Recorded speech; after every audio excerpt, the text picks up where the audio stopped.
अपना बयान सुना के चल दिया तो उस सांप ने उनका रास्ता रोक लिया। रोकने के बाद रसूल पाक सल्लल्लाहु अलैहि वसल्लम के बारे में पूछा कि मूसा अलैहिस्सलाम हमें ये बता दें कि वो आखिरी अव्वल नबी जो मोहम्मद पाक होंगे वो कब आएंगे, और आएंगे तो मेरे लिए दुआ करो कि जब तक उनके मैं दीदार ना कर लूं तो मेरे मौत ना हो। तो मूसा अलैहिस्सलाम ने कहा जा भाई इतनी लंबी दुआ मत करा, और अभी तो मेरा दौर है, फिर ईसा का दौर आएगा, उसके बाद आएंगे कभी, इतना तो कहाँ परेशान होगा। उस सांप को कहा कि भाई अभी तो बहुत लंबा अरसा है और आप इस जिद को मत करो। कहा नहीं, जिद कर रहे। मूसा अलैहिस्सलाम ने दुआ कर दी और दुआ कबूल हो गई। कहा भाई आपकी दुआ कबूल हो। तो फिर वो सांप कहने लगा यारो नू तो पता करो आएंगे कहाँ, कहीं ऐसा ना हो मैं इधर उधर भटकता रहूं और वो आके निकल जाए। तो उन्होंने जिद की है मूसा अलैहिस्सलाम मुझे अल्लाह से पूछ के बताओ कि वो मुझे कहाँ मिल सकते हैं।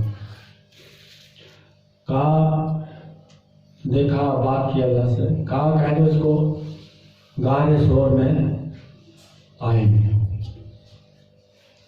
जरूर आएंगे अपने बसीरियत की जिंदगी। तो सांप को बोल दिया गया। तो सांप जो था उसी वक्त मैं उन लोगों को बता रहा हूँ जिन लोगों का हमारे रसूल सल्लल्लाहु अलैहि वसल्लम से और हमारे पैगंबरों से, हमारे वलियों से, हमारे बुजुर्गों से अकीदा हट गया है।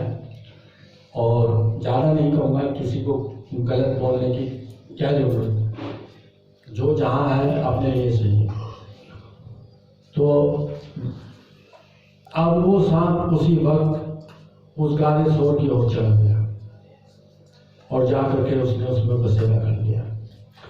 उसी में मट्टी चाट चाट जो भी कुछ करा उसने उसी के अंदर अपना 500-600 साल के करीब उस सांप ने मेरे रसूल सल्लल्लाहु अलैहि वसल्लम के इश्क के लिए, मेरे रसूल सल्लल्लाहु अलैहि वसल्लम के दीदार के लिए, मेरे रसूल सल्लल्लाहु अलैहि वसल्लम की मोहब्बत के लिए 500-600 साल उसके अंदर गुजारे।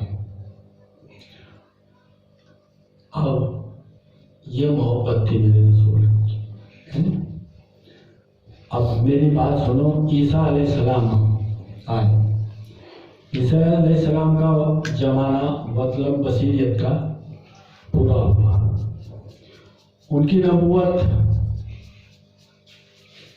दुनिया से, उनकी नबूवत पे रसूल सल्लल्लाहु अलैहि वसल्लम की नबूवत का ऐलान होना था। आ रही ना बात समझ? तो आका रसूल सल्लल्लाहु अलैहि वसल्लम के जो बुजुर्ग हैं, जो दादा परदादा उनके भी थे, तो वो ईसा अलैहिस्सलाम की उम्मत कहला रही है नहीं जी, क्योंकि वो नहीं आए ना। जब तक मेरी हुकूमत है तो मेरे सिपाही कहलाओगे, मेरे बाद दूसरा बैठेगा उसको कहलाओगे। तो अब मेरे रसूल सल्लल्लाहु अलैहि वसल्लम दुनिया में कैसे आए वो भी सुन लो। ये चीजें कोई आलिम आपको खामखा नहीं दे सकता है। रात दिन मेरे कुरान पाक के पन्ने पलट पलट के ना, जब भी उनको हासिल नहीं होगा जो फकीर को हासिल होता है। क्योंकि फकीर आलिम जो है ना कुरान के भर के पलटता है, कुरान की आयतों को देखता है, और फकीर अपने रसूल सल्लल्लाहु अलैहि वसल्लम के चेहरे को देखता है, उनकी निस्बत को देखता है, उनकी रहमत को देखता है। तो आका रसूल सल्लल्लाहु अलैहि वसल्लम के वालिद बुजुर्गवा जो थे उनसे पहले वो ईसा की उम्मत में कहलाए गए नहीं। मोटी सी बात है।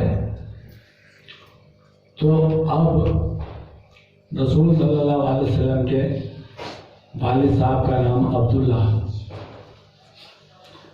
अब्दुल्ला ही नाम क्यों रखा गया और कोई नाम क्यों नहीं था? अब्दुल्ला क्योंकि दम मिट्टी में था, ईसा को आसमान पे उठा लिया गया, दम को नूर में लपेट के अल्लाह ने अपने मोहम्मद को जमीन पे उतार दिया। गलत तो नहीं कहा? जरा गौर से सुनते रहे ना हर कोई, क्योंकि मेरे हिंदुस्तान में ग्रंथ भी एक से एक पढ़ा है, मेरे हिंदुस्तान में मौलवी भी एक से एक पढ़ा है, मेरे हिंदुस्तान में रामायण वाला जो रामायण पढ़ने वाले हैं वो भी पंडित बहुत बड़े बड़े ऊंचे पढ़े हैं, बड़े बड़े, मैं उनका आदर मान करता हूँ, इज्जत करता हूँ। बाकी जिस चीज पर इशारा मैं कर रहा हूँ उसको हर कोई गौर से सुना। मैं नहीं कहता कि आप हिंदू से मुस्लिम बनो, मुस्लिम से नहीं, ऐसा कुछ मेरा ख्याल नहीं। तो आका के वालिद साहब का नाम मैं पूछना चाहता हूं कि अब्दुल्ला ही क्यों था? अब उनसे इशारा दिया गया कि अल्लाह खुद नूर में लिपट के आएगा। अल्लाह पाक अल्लाह है, वो है जो होता है दिखता नहीं। अब ये है जो होता है दिखता है, उसको कहते हैं मोहम्मद पाक सल्लल्लाहु अलैहि वसल्लम, उसको कहते हैं पाक परवरदिगार आलम। ये बात हमारे हिंदुस्तान का हिंदू भी जानता है, सिख ईसाई भी जानता है। कोई अकाल पुरख कहता है, कोई ओमकार राम कहता है, कोई पाक परवरदिगार, कितने नामों से मेरे रब्बुल आलमीन को दुनिया पुकारती है। उसके खेल को कोई आज तक ना समझ सका, ना समझ सके। आई समझ? तो अब्दुल्ला दुनिया में तशरीफ लिया है, दुनिया में तशरीफ लिया है। अब उनकी जवानी का माहौल चलने लगा, मतलब जवान हो गए। उधर उसी इलाके में एक काहिरा नाम की लड़की थी। काहिरा बड़ी अमीर थी, ऊंचे घराने से थी। उधर हमारे रसूल सल्लल्लाहु अलैहि वसल्लम भी, उनके वालिद साहब भी बहुत ऊंची परिवार से थे, शान थे, खूबसूरत थे, वो भी खूबसूरत थी। तो एक रोज आका के वालिद साहब राह से चले आ रहे हैं, उधर से काहिरा भी किसी काम से चली आ रही है। तो सरकार के वालिद साहब का चेहरा देखा तो रुक गई, कहा आप दो बात मुझसे कर सकते हैं अगर इजाजत हो तो उनके वालिद साहब ने एक तरफ को मुंह निगाह फेर के कहा हाँ मैं इजाजत देता हूं आपको, आप बात कर सकते हैं। तो उन्होंने कहा कि मैं आपसे अपनी शादी करना चाहती हूं। अब रसूल सल्लल्लाहु अलैहि वसल्लम के वालिद साहब ने कहा कि इस मसले को मैं हाँ नहीं कर सकता, क्योंकि ये काम मेरे वालिद साहब या मेरे दादा साहब या मेरी अम्मी जो भी है बुजुर्ग मेरे वो कर सकते हैं। हाँ मेरी तरफ से आपको मतलब कोई नाराजगी नहीं है, अगर वो हाँ कर दे तो मैं तो वो इतना कह के अपने रास्ते चली गई, वो अपने रास्ते चली। तो अब कुछ ही दिनों के बाद अल्लाह का करम था तो उनकी शादी का प्रोग्राम हजरत आमना से हो गया। तो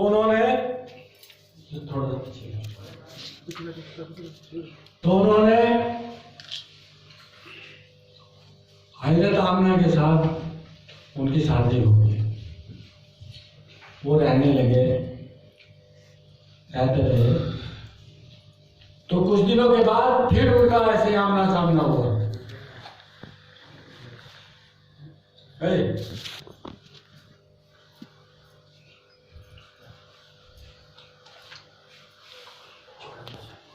वालिद साहब फिर चले आ रहे थे, वो भी चले आ रहे थे।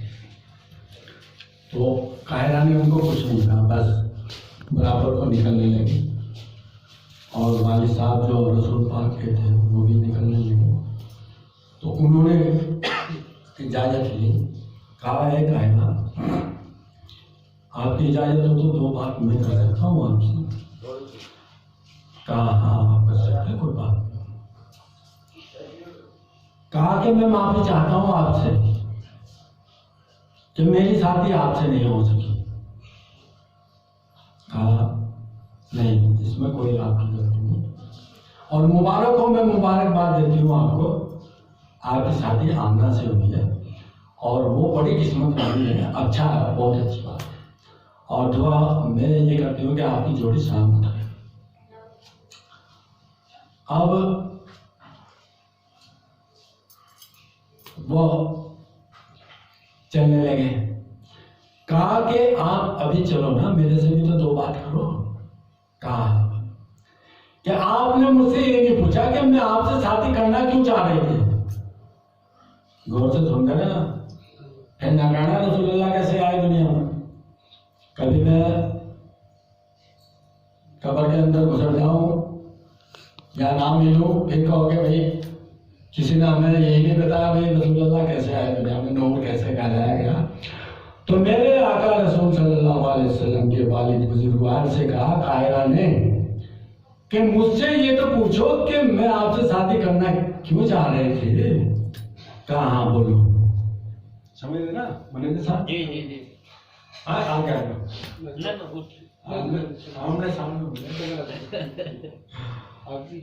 आमने सामने और बात होती है।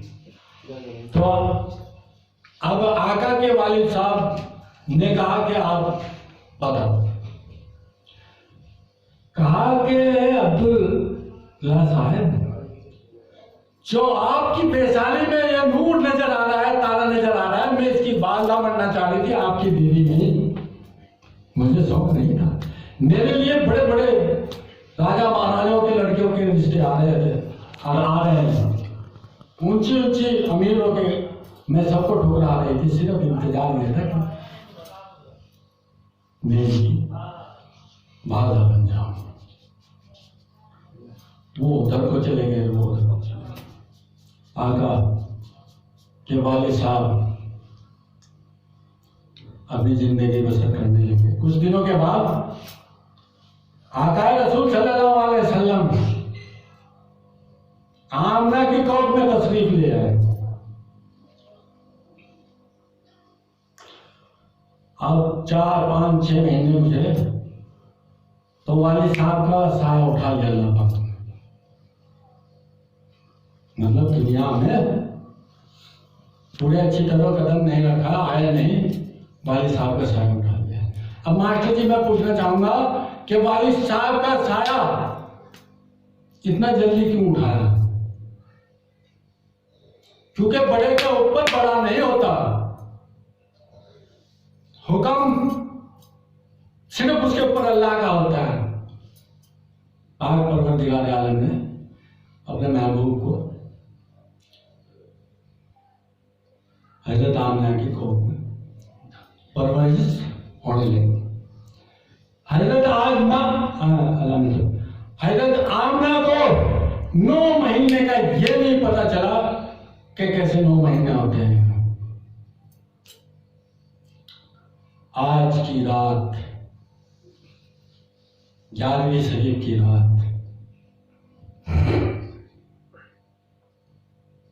तो फरिश्तों को पता चल गया कि अल्लाह का नूर, अल्लाह का महबूब आज दुनिया में तशरीफ लाएगा। आज हमारी जो माँ बहनें हैं हजरत फातिमा से प्यार करती हैं, कुरान से प्यार करती हैं, हमारे भाई बुजुर्ग तो मुझे उन पर यकीन है कि वो अपने घर में सभी इबादत के लिए बैठेंगे और अपने रसूलुल्लाह को याद करेंगे और अली शेर खुदा को भी, क्योंकि वो भी मैं बताऊंगा कि जो शेर अली शेर खुदा का मर्तबा है और ताकत है वो भी बहुत भारी है। आज वो रात है, रसूल सल्लल्लाहु अलैहि वसल्लम से हर चीज़ जुड़ी है, इमाम हुसैन से भी, हजरत अली से भी, हजरत फातिमा से भी। तो ये सारा याद करो और याद करो कि इसी रात ने हमको जीना सिखाया, इसी रात ने हमने बैठना सिखाया, इसी रात ने हमको सब कुछ। तो आका रसूल सल्लल्लाहु अलैहि वसल्लम की पैदाश का टाइम आ गया, फरिश्ते खुशियां मनाने लगे, जमीन आसमान खुशी मनाने लगा, पेड़ पौधे खुशी मनाने लगे और चरिंद परिंद हर कोई खुशी मनाने लगा। महफिल में बैठा, हाँ वो नहीं, आराम से बैठना। तो अब रसूल सल्लल्लाहु अलैहि वसल्लम पूरी रात दुनिया उनका इंतजार कर रही है। रात कह रही है कि मेरे होते हुए आ जा, दिन कह रहा है कि मेरे होते हुए आ जा, सूरज कह रहा है कि मेरे होते हुए मेरा नाम हो जा। हर चीज उनका इंतजार कर रही है। तो इंतजार करते करते पूरी रात हो गई। मक्के की हर कंकर पत्थर हर चीज इंतजार कर रही है, मक्का खुद इंतजार करता है।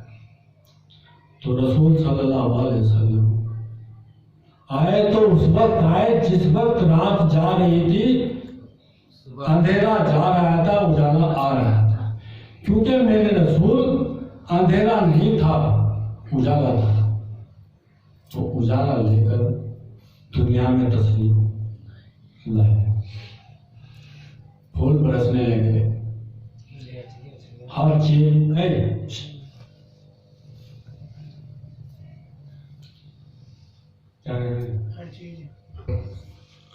फूल बरसा, बाहर फूल बरसा रहे हैं, पेड़ अपने पत्तों को बरसा रहे हैं, धीमे धीमे भिन्न भिन्न बूंदे पड़ रही हैं, हल्के हल्के बिजली भी फिकरा रही है और हर चीज रसूलुल्लाह सल्लल्लाहु अलैहि वसल्लम की खिदमत खड़ी है। तो जिब्रील अमीन मक्के की छत पर तशरीफ ले लाए, आका आमना के घर में तशरीफ ले आए।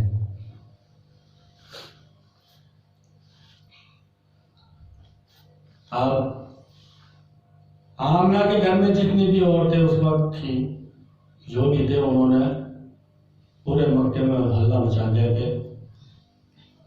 अब्दुल्ला के यहाँ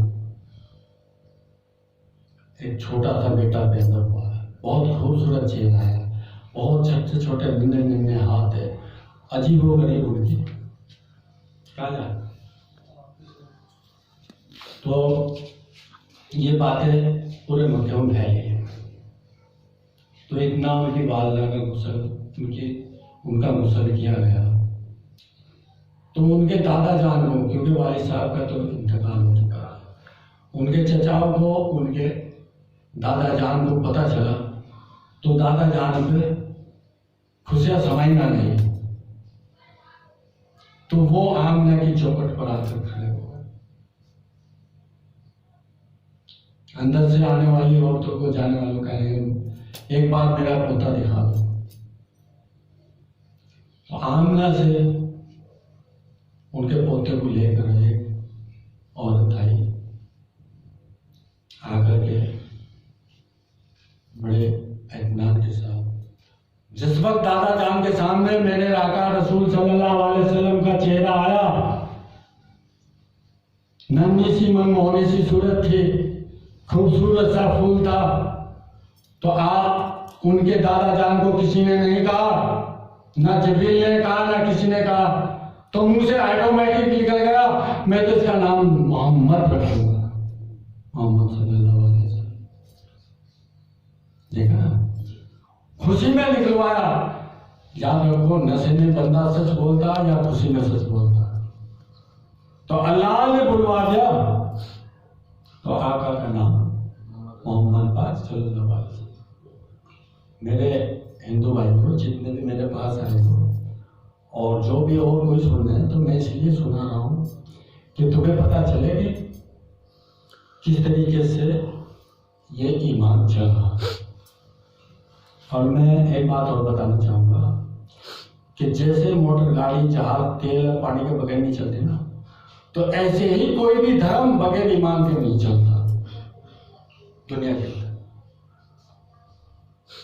धर्म बुरे नहीं होते, धर्म को इस्तेमाल करने के मुताबिक धर्म का भी कोई बुरा नहीं है, अच्छी राह ले जाता है। ये इतने दिनों से हिंदू धर्म चलता आ रहा है, कुछ सच्चाई थी, मुसलमान धर्म, मुस्लिम धर्म चलता आ रहा, सच्चाई थी, सिख धर्म, ये सब सच्चाई के तौर पर। तो रसूल सल्लल्लाहु अलैहि वसल्लम तशरीफ ले आए, नाम रख दिया गया मोहम्मद सल्लल्लाहु अलैहि वसल्लम। अब उस वक्त में सभी अमीरों के बच्चों को दाई जो होती थी, दाइयाँ अपने घर पे ले जाती थी, उनको दूध दाल खिला पिला करके जवान करके फिर वापस करते थे और उनकी उजरत ले लेते थे, मेहनत ले लेते थे। तो आका रसूल सल्लल्लाहु अलैहि वसल्लम के मक्के में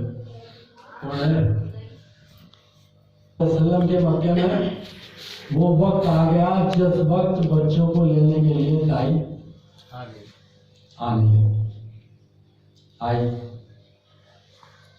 तो दाई हलीमा की ऊँटनी सबसे कमजोर थी, चली बेचारी पहले, अब उनकी ऊँटनी मजबूत थी, वो फटाफट आगे आके सभी अमीरों के बच्चों को ले लिया। दाई हलीमा ऊँटनी कमजोर होने के कारण वो पीछे रहे।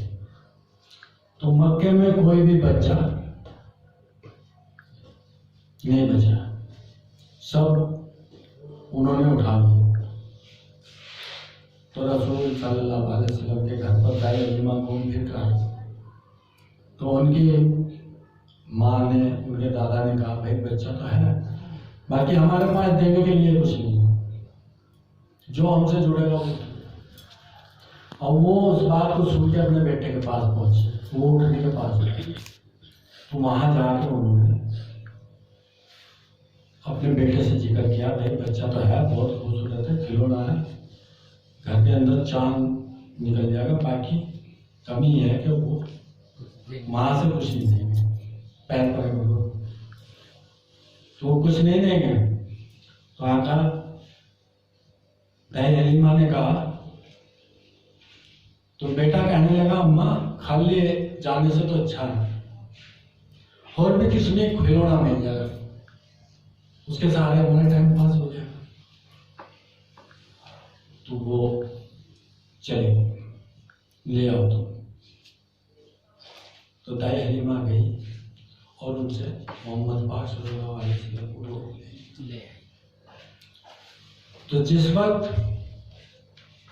लेकर के ऊँटनी पे बैठे, तो ऊँटनी बैठे बैठे बार बार पीछे देख लिए, क्योंकि दीदार कर रही है। और ऊँटनी का जिस्म ऐसा फूल गया कि इसको पता नहीं क्या मिल गया। आका दोनों जहां के मालिक जिस ऊँटनी के पेट पे हो, तो उसको क्या चाहिए? तो ऊँटनी रसूल सल्लल्लाहु अलैहि वसल्लम को, जिस वक्त दोनों माँ पुत्र वो बैठ गए, दाई हलीमा का बेटा को, तो इशारे पे एकदम खड़ी हो और उन ऊँटनियों से भी ज्यादा तेज चलने। तो आका रसूल सल्लल्लाहु अलैहि वसल्लम को जिस टाइम वो ऊँटनी पर सवार थे, दोनों माँ पुत्र लिए जा रहे थे, तो ऊँटनी उनसे भी ज़्यादा तेजी से चल रही थी। तो एक जगह देख दिए कि दो पेड़ खड़े हैं बराबर बराबर। दाई हलीमा ने कहा कि थोड़ा बच्चे को दूध पिला देंगे और हम भी आराम कर लेंगे, ऊँटनी भी थोड़ा अपना चारा चल लेंगे और यहाँ थोड़ा आराम करेंगे। तो उन्होंने एक साइड ऊँटनी को लगाया, इशारा किया, बैठ गए। तो उन्होंने अपना आप खाना खाया। तो रसूल सल्लल्लाहु अलैहि वसल्लम को दाई हलीमा ने दूध पिलाया तो बराबर में लिटा दिया और थोड़ा आराम करने लगे। थके हुए थे, नींद आ गई। याद रखो मेरे रसूल सल्लल्लाहु अलैहि वसल्लम ने जब से आँख दुनिया में खोली और जब तक उनका वसीयत का टाइम 63 साल रहा तो सरकार ने सोने के लिए आँख नहीं बदली।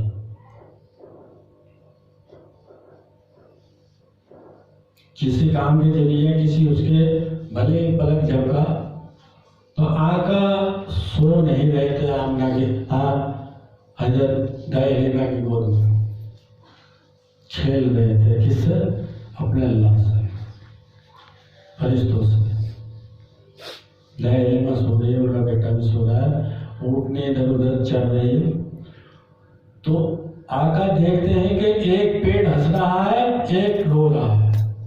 दो पेड़ थे ना, तो हंस तो वो रहा था जिसके नीचे आका आराम फरमाते, और रो वो रहा था जिसके नीचे रसूल सल्लल्लाहु अलैहि वसल्लम का नहीं, मतलब वहां लेटे नहीं। तो जिसका रसूल पाक ने देखा तो वो रिड़कते रिड़कते रिड़कते रिड़कते उस पेड़ के नीचे चले गए। तो उस पेड़ ने ऐसी खुशियां मनाई कि सारे पत्ते अपने रसूलुल्लाह पे बांट दिए। थोड़ी देर के बाद दाई हलीमा ने देखा बराबर में रसूलुल्लाह नहीं है, तो डर गए, खड़ी हो गई। अब इधर उधर देखे, घबरा गई, मैं क्या जवाब दूंगी, बच्चा कहाँ गया है, दोनों आपको। तो जब हाथ उठा के या मुंह उठा के दुआ करने लगी तो देखा तो एक पेड़ गंजा है और एक पे पत्ते हैं। कहने लगी बेटा जब हम आए थे तो एक पेड़ पे पत्ते नहीं, दोनों पे थे, कहीं देखो ये जो पत्ते पड़े कहीं इसमें तो जाए। तो रसूल सल्लल्लाहु अलैहि वसल्लम उनके अंदर पड़े हुए खेल रहे, उनको उठाया, प्यार किया और फिर बैठकर अपना रसूल सल्लल्लाहु अलैहि वसल्लम को लेकर अपने घर पहुंच गए।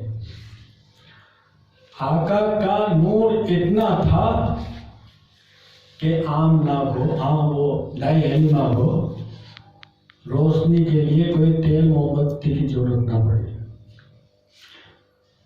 रहने लगे। रात को दाई हलीमा देखती है कि रसूल सल्लल्लाहु अलैहि वसल्लम का पालना जो है वो ऑटोमेटिक हिल रहा है। तो उससे पता चला कि ये आम इंसान नहीं है, कोई फरिश्ता है। एक रोज आँख खुली किसी वजह से तो दाई हलीमा की नजर रसूलुल्लाह की उंगली पर पड़ी। जैसे पालना घूम रहा है ऐसे ही आसमान में चांद घूम रहा है। तो आका रसूल सल्लल्लाहु अलैहि वसल्लम ऐसे ही करते करते 4 साल की बसीरियत में पहुंचे, चलने फिरने लगे, बात करने लगे। मक्के वहाँ के जहाँ रहते थे वहाँ लोग बात जान गए। दाई हलीमा को भी उनसे बहुत प्यार हो गया, उनके बच्चे को भी। तो उनके बेटे भेड़ बकरियां लेकर चराने के लिए रोज जाते थे। तो आका जिद कर बैठे कि मैं आज इनके साथ बकरी चराने जाऊंगा। तो दाई हलीमा ने मना किया, उनके बेटे ने भी मना किया, बहुत हर की कोशिश की। आका कहने लगे नहीं जाऊंगा तो जाऊंगा, जिद कर बैठे, रोने लगे। उनका बेटा कहने लगा मत चलने दो, ऐसा ये यहाँ परेशान होगा, चलने दो कोई बात। तो चलने लगे। तो जैसे बकरियां आगे आगे जाया करती थी, पीछे पीछे दाई हलीमा का लड़का जाया करता था, तो ऐसे ही उनका लड़का उन बकरियों को आके खेल रहा है, वो बकरी आगे नहीं चली, सर गाड़ा नीचा करे, पैर गड़ा खड़े रहे, उन्होंने झटी भी मारी। तो आका रसूल सल्लल्लाहु अलैहि वसल्लम कहने लगे, ए मेरे भाई, इनको ना मार, ये ऐसे नहीं चलेंगे। कहा तो पीछे जा, तुम बकरियों से पीछे जा, और ये देख कैसे चलती है। तो आगे आगे आका हो गए, रसूल सल्लल्लाहु अलैहि वसल्लम आगे आगे हो गए, पीछे बकरी चलने लगी। ना छठी मारने की जरूरत, ना टिटकारी करने की जरूरत। अब आप देखिएगा, ये मेरे आका ने पहले ही दुनिया को संदेश दे दिया, सूचना दे दी, इशारा कर दिया कि आका आगे आगे होंगे, बीच में उम्मत होगी, गुलाम पीछे होगा। तो हम जो आए ना, हम गुलाम हैं, आखिरी अव्वल गुलाम, हम इसलिए बाद में आए। और ये भी बताया, आका कुरैश खानदान से हाशमी, और हम गुलाम हैं, हम तेली खानदान से इसीलिए है। बाकी खानदान तेली जरूर है, ताल्लुक बड़ों से। तो आका बकरी लेके वहां से बसासत से चलने लगे। अब छोटे छोटे पाँव, बसीरियत, नन्हे नन्हे माटो माटो चल रहे हैं। बाज के रास्ते के पेड़ पौधे हाँ लहर रहे हैं, फूल महक छोड़ रहे हैं, और फल अपनी खुशबू दे रहे हैं, और रास्ते की कंकरे तो वो सरकार के पैरों के नीचे रिडक रिडक खुद आ रही है बोसा लेने के लिए। वो कंकरे मोम बन बन के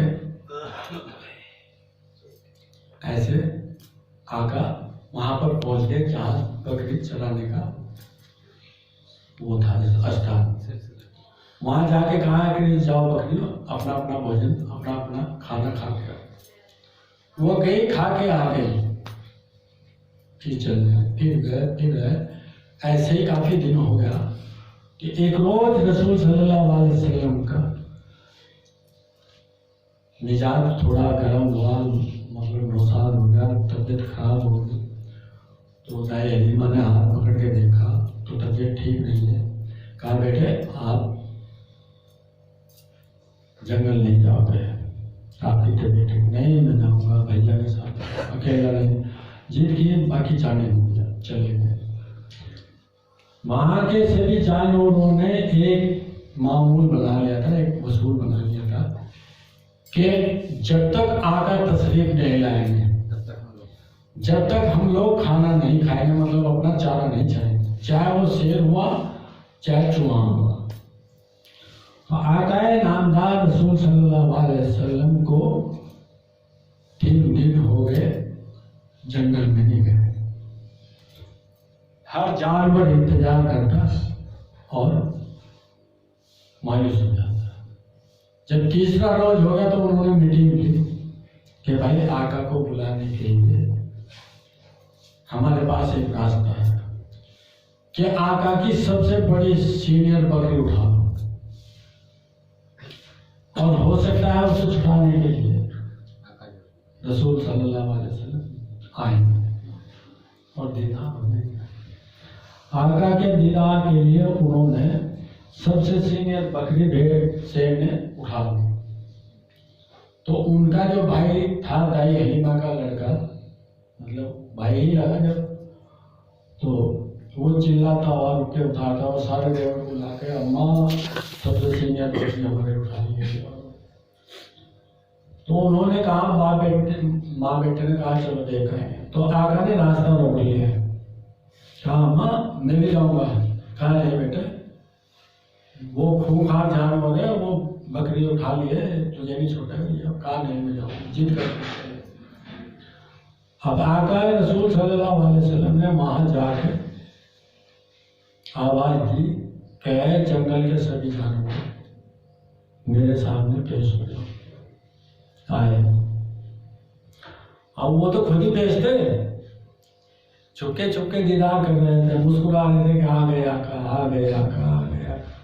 रसूल सल्लल्लाहु अलैहि वसल्लम ने बुलाया तो और खुशी हो गई, चले गए, सबने सर झुकाया, कहा है कि हमारे एक सीनियर बकरी के जानवर ने उठाई है। तो आगे बढ़ा शेर, सबसे बड़ा शेर था, उसने कहा आका मैंने उठाई है, ये गुस्ताखी मैंने की है, मुझे माफ करो। कहा माफ नहीं, मेरी बकरी का पता तो कहने से कहा सब कुछ सही है, आप हमें थोड़ा मोहलत दो। तो आका से मोहलत लेके वो शेर ने टाप मारी और जंगल को गया और जहां बकरी को छुपाया हुआ था उसको उठा लाया, ला के खड़ा कर दिया। हाथ जोड़कर शेर ने कहा कि सरकार आप पहले ये पूछें कि अपनी बकरी से ये पूछ लें कि हमने इसको ईजा तो नहीं दी या हमने इसको नुकसान तो नहीं पहुंचाया। तो बकरी से पूछा भी नहीं, बकरी कहने लगी आका शायद आज तक की मेरी नस्ल में ऐसा चारा ही ना चला हो जैसा आज, मतलब इन्हीं दिनों में मुझे अल्लाह ने इनके जरिए मुझे खाना दिया।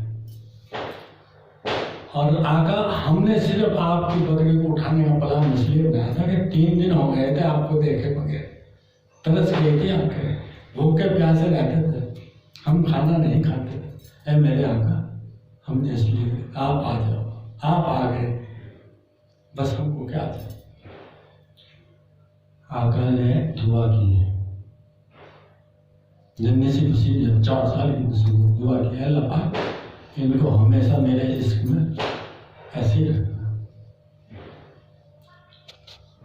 तो आका रसूल सल्लल्लाहु अलैहि वसल्लम वापस आ गए, तो उनकी बसीरत बढ़ गई, उनका वादा पूरा हो गया। जितने दिनों दाई अपने घर पे रखती थी, तो फिर उनको मक्के में लाके उनको सौंप दिया गया, उनके चचा को और उनकी चची।